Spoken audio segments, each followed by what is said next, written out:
আমাদের ব্যাপারে অপবাদ। জামাতে ইসলামী ক্ষমতায় গেলে মহিলাদেরকে ঘর থেকে বের হতে দিল না। ভাব এমন যে সব ঘরের জন্য পিতলের তালা আমরা তৈরি করে রেখেছি। ক্ষমতায় যাওয়ার পরের দিনই পুরুষদেরকে ডেকে ডেকে বের করে বাইরের দিকে আমরা তালা মেরে দিব যে তোমরা আর বের হতে পারবে না, মহিলারা যারা আছে। মানুষের মনে ভীতি সঞ্চার করা হয়। কেন? রাসূল করিম সাল্লাল্লাহু আলাইহি ওয়াসাল্লাম যুদ্ধের ময়দানে সাহাবিয়াদেরকে সাথে নিয়েছেন, তার স্ত্রীদেরকে সাথে নিয়েছেন, অন্য মহিলারা যুদ্ধ করেছেন তার সাথে।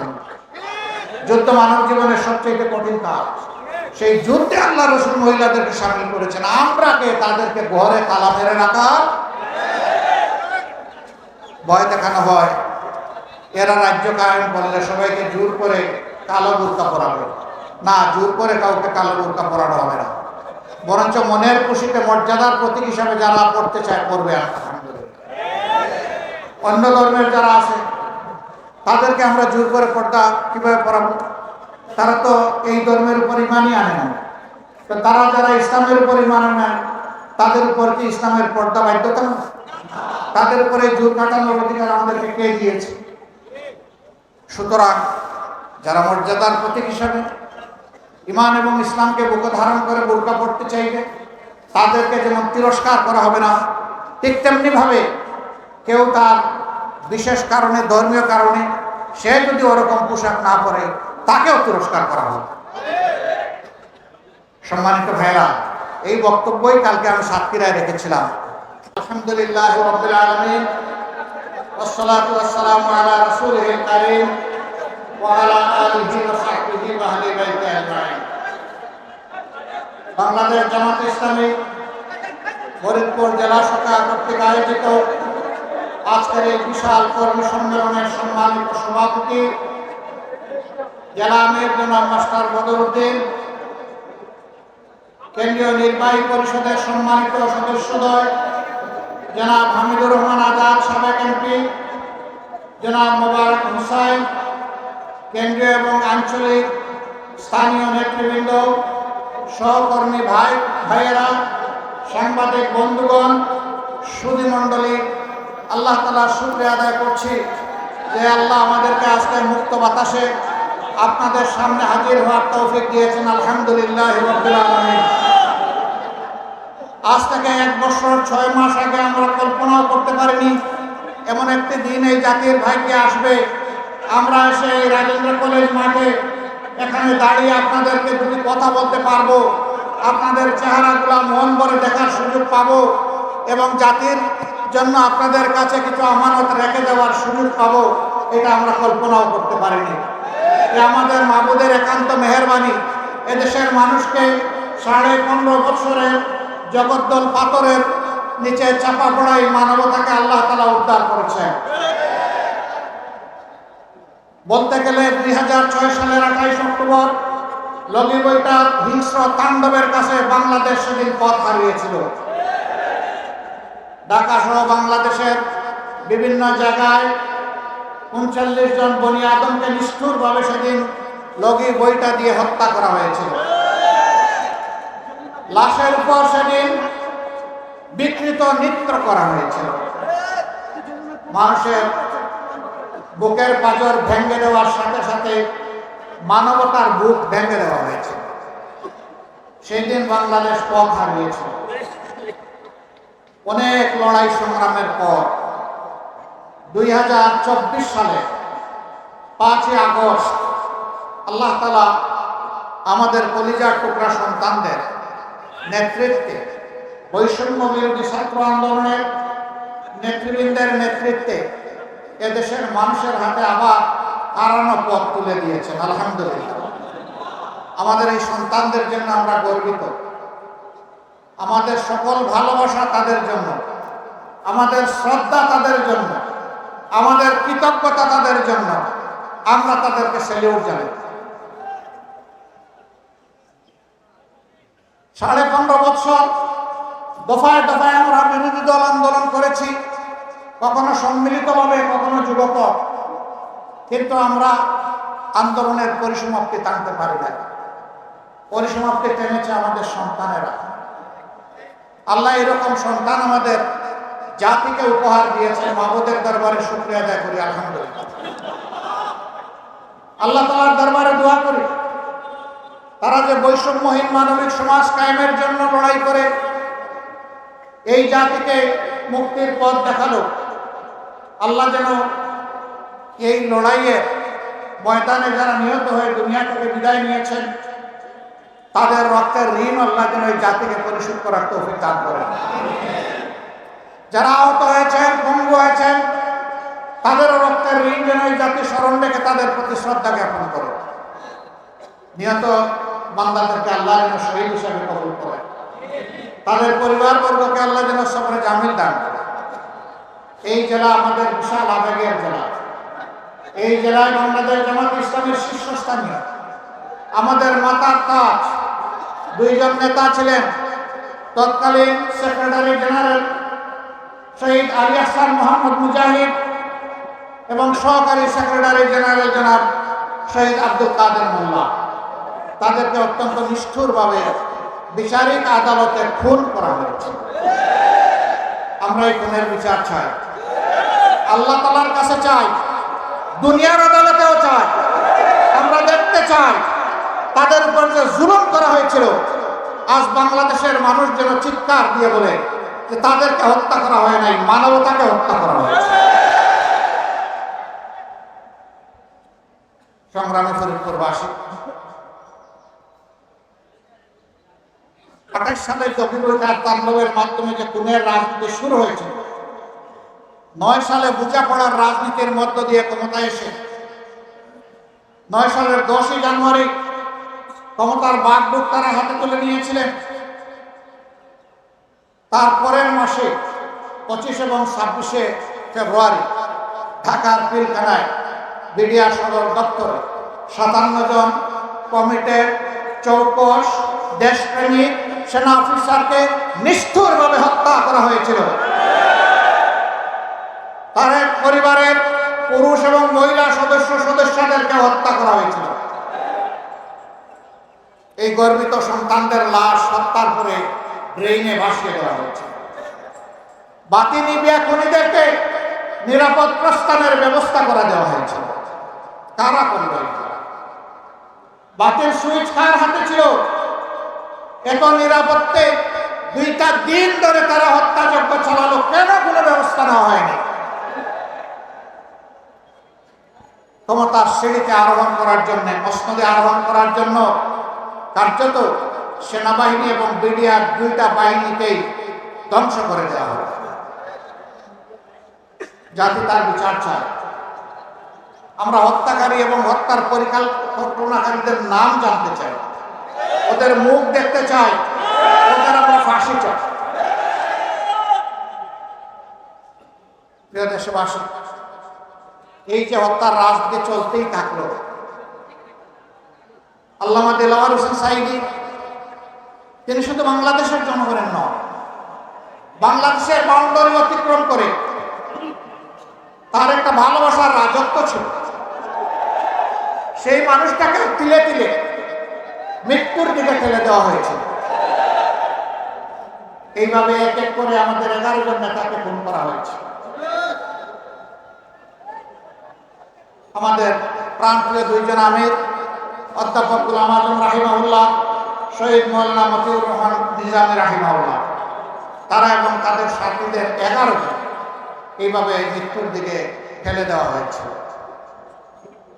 শুধু কি আমাদেরকেই খুন করা হয়েছে? আমাদের নেতাকর্মীদেরকেই খুন করা হয়েছে? না, তারা তাদের কোনো প্রতিপক্ষকে বরদাস্ত করে। তারা খুন করেছে বিএনপির নেতাকর্মীদেরকে, খুন করেছে আলিম উলামাকে, খুন করেছে কোরআনের হুফাজদেরকে, তারা খুন করেছে সাধারণ মানুষকে। তারা খুন এবং গুমের রাজত্ব কায়েম করেছে এবং তারা মানুষের জীবন নিয়ে উপহাস করে। তারা বলতো এই দেশ তাদের রাজত্ব, তারা বাড়ির মালিক আর আমরা সব ভাড়াটে। 18 কোটি মানুষ ভাড়াটিয়া, তারা এই বাড়ির মালিক। তারা বলতেন তারা এই দেশকে 41 সাল পর্যন্ত লিজ নিয়েছেন। জনগণ 5 বছরের জন্য রায় দিবে, সেই সুযোগও তারা দেননি। 14 নির্বাচন বিভিন্ন পোলিং সেন্টারের সামনে কুকুর ঘুমিয়েছে সেদিন শান্তিতে, মানুষ যায়নি ভোট দিতে, তারপরেও নাকি 42% মানুষ ভোট দিয়েছে। আমি জানি না তারা আমাজনের জঙ্গল থেকে বের হয়ে এসেছিল। 154 জন বিনা প্রতিদ্বন্দ্বিতা, 300 জনের মধ্যে তারা নির্বাচিত হয়ে গেলেন ভোট হওয়ার আগে। এরপরের ভোট আসলো 18 সাল। সব কিছু সাজানো পাতানো, সমস্ত প্রশাসন তাদের, রন্ধ্রে রন্ধ্রে তাদের চেলারা, চামুন্ডরা, সন্ত্রাসীরা। তারপরেও নিজের উপরে আস্থা নাই, জনগণের উপরে আস্থা নাই। 30 ডিসেম্বর দিন পর্যন্ত ধৈর্য ধরার সময় নাই। 29 ডিসেম্বর দিবাগত রাত্রে খালাস। বিশ্ববাসী এই নির্বাচনকে বলেছে মিডনাইট ইলেকশন। দুনিয়ার কোথাও মিডনাইটে ইলেকশন হয় না। এই নতুন ইলেকশন উপহার দিয়েছিল শেখ হাসিনার সরকার। 24 সালে আর কোনো ইলেকশনের প্রয়োজনই পড়ল না। দামি আর মামুন দুইজনে মিলাইয়া ইলেকশন। তারা নির্বাচনকে এদেশের সাংবিধানিক প্রতিষ্ঠানগুলোকে তামসায় পরিণত, বিচার বিভাগকে দলীয় কার্যালয়ে পরিণত করেছে। তারা মানুষকে নিয়ে তিরস্কার করে বলতেন, কোথায় তোমরা, তোমাদের আন্দোলন কোন ঈদের করে, এগুলা বলতো না? আবার নিজেদের কর্মীদেরকে চাঙ্গা রাখার জন্য বলতো, এই অপরাধ করো, লুটতরাজ করো, দুর্নীতি করো, সমস্যা নাই, কিন্তু ক্ষমতায় থাকতে হবে যে কোনো মূল্যে, মেরে কুটে হলেও। যদি ক্ষমতায় না থাকতে পারো তাহলে ক্ষমতা হারানোর 2 দিনের মাথায় 5 লক্ষ তোমাদেরকে খুন করা হবে। 5 তারিখের পরে কি আওয়ামী লীগের নেতাকর্মী 5 লক্ষ এই দেশে খুন হয়েছে? কেন হয়নি? হয়নি। আওয়ামী লীগ দায়িত্ব জ্ঞানহীন হলে ওই দেশের মানুষ দায়িত্ব জ্ঞানহীন নয়।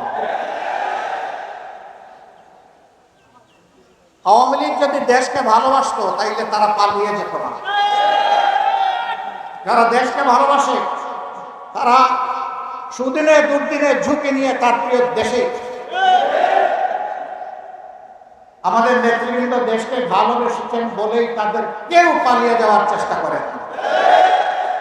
বরঞ্চ মীর কাসেম আলী দেশের বাইরে ছিলেন, আমেরিকায় ছিলেন। তার কতিপয় বন্ধু নাকি তাকে পরামর্শ দিয়েছিলেন, don't come back in Bangladesh. তিনি জিজ্ঞেস করেছিলেন হোয়াই।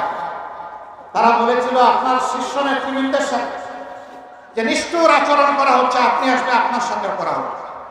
তিনি বলেছিলেন, আমি আমেরিকায় বসে আমার বিরুদ্ধে যে মিথ্যা অভিযোগ দায়ের করা হয়েছে, আমি এখানে থেকে তার দায় নিতে চাই না। আমি দায় নিতানের জন্য বাংলাদেশে ফিরব, প্রয়োজনে আমি শহীদ হব। হাসি মুখে শাহাদত বরণ করেছেন। তার তো পালানোর ব্যাপার ছিল না, তিনি ছিলেনই বাইরে। কিন্তু তিনি এসেছেন বাংলাদেশে ফিরে, কারণ তিনি এই মাটি এবং এই মানুষকে ভালোবাসেন। আমরা যারা এই মাটি এবং মানুষকে ভালোবাসি, আমরা পালিয়ে যাই না। যারা বলে আমরা পালিয়ে যাব না, তারা কোথায়? তারা ভালো জানেন, তাদের খবর আল্লাহ তাআলা ভালো জানেন। এমনকি একজন দুর্দর্শ বিচারপতি, যিনি কার্যত একজন অ্যাক্টিভিস্ট, রাজনীতিক হিসাবে কাজ করতেন, আদালতে বসে রাজনীতির বানিয়া ওড়াতেন, তিনি শেষ পর্যন্ত কলাপাতায় ঘুমায়া দেশ ছাড়তে হইতে হবে। কেন রে ভাই, আপনার এইরকম কেন কলাপাতায় ঘুমাতে হবে? লোক আপনাকে জায়গায় জিজ্ঞেস করলাম, মাননীয় বিচারপতি আপনি কোথায়? বলে যে আমি বোধহয় ইন্ডিয়ায়। বলে না, এটা বাংলাদেশ। আমি বাংলাদেশের জালে আটকা পড়ে গেছি। কেন এই অপমান? এই অপমান এই কারণে যে তারা মানুষকে অপমান করছে। ঠিক আছে, তারা লুটে পুটে বাংলাদেশ খেয়েছে, বিদেশে তারা second home, third home, fourth home বানিয়েছেন, বাংলাদেশের সম্পদ বিদেশে পাচার করেছেন, দেশ তারা ধ্বংস করেছেন, দৃশ্যমান কিছু উন্নতি তারা করেছেন। যে জায়গায় 1 লক্ষ টাকা দিয়ে উন্নতি করা যেত, উন্নয়ন করা যেত, সেখানে 5 লক্ষ টাকার বাজেট তারা নির্ধারণ করেছে। 1 লক্ষ কাজে লেগেছে, 4 লক্ষ তারা বিদেশে পাচার করেছে। এই ছিল তাদের উন্নয়নের ধরন। ঠিক আছে, বাদ দিলাম, তারা না হয় দেশটাকে ধ্বংস করলে, এখন আমরা করবো না। আমরাও কি চুষে খাবো? আমরাও কি চাঁদাবাজি করবো? আমরাও কি দখল বাণিজ্য করবো? আমরা কি সব জায়গায় মানুষের উপর তাণ্ডব চালাবো? না, আমরা তা করবো।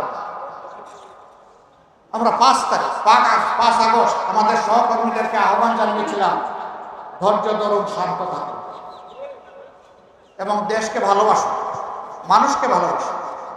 আমরা জানি আমাদের কর্মীদের অন্তরে কষ্টের আগুন, ঘৃণার আগুন ধাউ ধাউ করে জ্বলছিল। যেভাবে আমাদের নেতৃবৃন্দকে নিষ্ঠুরভাবে হত্যা করা হয়েছে, এইভাবে অন্য কোন দলের শীর্ষ নেতৃবৃন্দকে হত্যা করা হয় না। আমাদের নিবন্ধন গায়ের জুড়ে কেড়ে নেওয়া হয়েছিল, আমাদের অফিসগুলো তালাবদ্ধ করে রাখা হয়েছিল, আমাদেরকে শেষ পর্যন্ত দিশাহারা সরকার বেদিশা হয়ে নিষিদ্ধ ঘোষণা করেছে। এই কাজগুলো আর কারো ব্যাপারে করা হয় নাই। আমরা গতকাল সাতক্ষীরায় ছিলাম, একমাত্র জেলা ঝাল মেটাতে গিয়ে বাংলাদেশ জামাতে ইসলামের নেতৃবৃন্দের বাড়িঘর বুলডোজার দিয়ে খতম করে দেওয়া হয়েছে। এটা অন্য কোনো দলের ক্ষেত্রে ঘটে না। তাহলে আমাদের কষ্টের মাত্রাটা কেমন ছিল চিন্তা করুন। কিন্তু আমরা বলেছি না, আল্লাহ তাআলা একটা ইতিবাচক পরিবর্তন এনে দিয়েছেন। হিংসার রাজনীতির বিস্তৃতি আমরা ঘটাতে চাই না। আমরা চাই প্রিয় দেশ শান্তি শৃঙ্খলার দিকে ফিরে আসুক, মর্যাদার সাথে মাথা উঁচু করে দাঁড়া। শাসন ক্ষমতায় যারা থাকবেন তারা যেন আল্লাহ এবং জনগণের কাছে দায়বদ্ধ থাকে, এমন একটা দেশ আমরা চাই। আমাদের সন্তানদের স্লোগান ছিল, বুকের ভিতর তুমুল ঝড়, বুক পেতেছি গুলি কর। তাদের সেই তুমুল ঝড়টা কি ছিল? তাদের তুমুল ঝড় ছিল, তারা ছিল চরম বৈষম্যের শিকার। সেখানে ছিল মেরিট জেনোসাইড, তাদের মেধাকে হত্যা করা হয়েছিল। এই সরকার মেধার স্বীকৃতি দেয়নি, মেরিটোক্রেসিকে পরাজিত করে পলিটোক্রেসিকে তারা বিজয়ী করেছিল। তারা পলিটিক্স এবং আওয়ামী পলিটিক্সের বাইরে যেতে পারে না। সম্মানিত ভাইরা, আমাদের সন্তানদের সেই বুক চিতিয়ে গুলি নেওয়া দৃশ্যকে আমরা ভুলে যাব না। তাদের প্রতি আজীবন আমরা সম্মান প্রদর্শন করব। মুখে সম্মান বললে হবে না। তারা যে বৈষম্যহীন সমাজের জন্য লড়াই করেছিল, ওই সমাজটা যদি আমরা গড়তে পারি, তাইলেই তাদের প্রতি সত্যিকারে সম্মান দেখানো হবে। এই জন্য বাংলাদেশ জামাত ইসলাম চায় একটা বৈষম্যহীন সমাজ, যেখানে নিচতলায় আর গাছতলায় ওরকম মানে মাথার গাছের মাথা আর তার নিচ এত ব্যবধান থাকবে না। সমাজের মানুষ যার যার জায়গায় তার বৈধ অধিকার ভোগ করবে। অধিকার পাওয়ার জন্য তাকে রাজপথে আর রক্ত জড়াতে হবে না, বরঞ্চ অধিকার তার ঘরে চলে যাবে। আমরা এমন একটি সমাজ চাই, সেই সমাজ যদি গড়তে হয় তাহলে আমাদের জাতীয় ঐক্য লাগবে। আমাদের সমাজকে দুর্নীতিমুক্ত করতে হবে, আমাদের সমাজে সামাজিক সুবিচার কায়েম করতে হবে, আমাদের সমাজকে মানবিক সমাজে পরিণত করতে হবে, আমাদের জনগণের বিশেষ করে আমাদের যুবকদের হাতকে কর্মীর হাতে পরিণত করতে হবে। এখন বাংলাদেশের শিক্ষা প্রতিষ্ঠান থেকে লক্ষ লক্ষ আমাদের সন্তান, আমাদের ছেলেরা মেয়েরা বের হয় এক টুকরা কাগজ হাতে, তারপরে এই অফিস ওই অফিস, এই ইন্ডাস্ট্রি ওই ইন্ডাস্ট্রি, এই সরকারি কার্যালয় ওই সরকারি কার্যালয়ে দৌড়াতে থাকে একটা চাকরি পাওয়ার আশায়। চাকরি তার কপালে সহজে জুটে না। তাহলে এমন শিক্ষা আমরা কেন দিলাম, যেই শিক্ষা পাওয়ার পর আমাদেরই একটা সন্তান চাকরির জন্য পাগল হয়ে ঘোরায়, কোনো সময় তাদেরকে হতাশ হয়ে আত্মহত্যা করতে হবে। ওই সমাজ আমরা আর চাই না। আমরা এমন একটা শিক্ষা ব্যবস্থা চাই, যে শিক্ষা ব্যবস্থা প্রত্যেকটি ছাত্রছাত্রীর হাতকে সুনাগরিক কর্মীর হাতে পরিণত করবে। তার শিক্ষা জীবনের পাঠ চুকিয়ে ফেলার সাথে সাথে কাজ তার ঘরে তার হাতে চলে আসবে, কাজ তাকে ডেকে নিয়ে কাজের ময়দানে হাজির করে দেবে। এইভাবে সবগুলো হাতকে কর্মীর হাতে পরিণত করে আমরা দেশকে আগাতে চাই। এমন একটা দেশ চাই যেখানে ধর্মে বর্ণে কোনো হিংসা হানাহানি থাকবে না, মন্দিরও পাহারা দেওয়ার দরকার হবে না, মসজিদও পাহারা দেওয়ার দরকার হবে না, গির্জাও পাহারা দেওয়ার দরকার হবে না, বৌদ্ধ মঠও পাহারা দেওয়ার দরকার হবে না। মানুষ মানুষকে শুধু সম্মান করে এবং মাথা উঁচু করে দাঁড়াবে। আমাদের মায়েরা ঘরে রাস্তায় চলাচলের সময়, কর্মস্থলে এবং সমাজে তারা মর্যাদা এবং নিরাপত্তার সাথে তাদের কাজ সম্পাদন করছে। দেশের ভাগ্য উন্নয়ন পুরুষদের পাশাপাশি তাদের মেধা, যোগ্যতা, কর্মক্ষেত্র অনুযায়ী তারা অবদান রাখবে। আমাদের ব্যাপারে অপবাদ, জামাতে ইসলামী ক্ষমতায় গেলে মহিলাদেরকে ঘর থেকে বের হতে দিবে না। ভাব এমন যে সব ঘরের জন্য পিতলের তালা আমরা তৈরি করে রেখেছি। ক্ষমতায় যাওয়ার পরের দিনই পুরুষদেরকে ডেকে ডেকে বের করে বাইরের দিকে আমরা তালা মেরে দিব যে তোমরা আর বের হতে পারবে না, মহিলারা যারা আছে। মানুষের মনে ভীতি সঞ্চার করা হয়। কেন? রাসূল করিম সাল্লাল্লাহু আলাইহি ওয়াসাল্লাম যুদ্ধের ময়দানে সাহাবিয়াদেরকে সাথে নিয়েছেন, তার স্ত্রীদেরকে সাথে নিয়েছেন, অন্য মহিলারা যুদ্ধ করেছেন তার সাথে। যুদ্ধ মানব জীবনের সবচেয়ে কঠিন কাজ। সেই যুদ্ধে আল্লাহ রাসূল মহিলাদেরকে শামিল করেছেন। আমরা কে তাদেরকে ঘরে তালা মেরে রাখা? ভয় দেখানো হয় এরা রাজ্য কায়েম করলে সবাইকে জোর করে কালো বুরকা পরাবে। না, জোর করে কাউকে কালো বুরকা পরানো হবে না, বরঞ্চ মনের খুশিতে মর্যাদার প্রতীক হিসাবে যারা পড়তে চায় পড়বে। আলহামদুলিল্লাহ। অন্য ধর্মের যারা আছে তাদেরকে আমরা জোর করে পর্দা কিভাবে পড়াবো? তারা তো এই ধর্মের উপর ইমানই আনে না। তো তারা যারা ইসলামের উপর ইমান আনে তাদের উপর কি ইসলামের পর্দা বাধ্যতা না? তাদের উপরে জোর কাটানোর অধিকার আমাদেরকে কে দিয়েছে? সুতরাং যারা মর্যাদার প্রতীক হিসাবে ইমান এবং ইসলামকে বুকে ধারণ করে বোরকা পড়তে চাইবে তাদেরকে যেমন তিরস্কার করা হবে না, ঠিক তেমনি ভাবে কেউ তার বিশেষ কারণে, ধর্মীয় কারণে সে যদি ওরকম পোশাক না পরে তাকেও তিরস্কার করা হবে। সম্মানিত ভাইরা, এই বক্তব্যই কালকে আমি সাতক্ষীরায় রেখেছিলাম।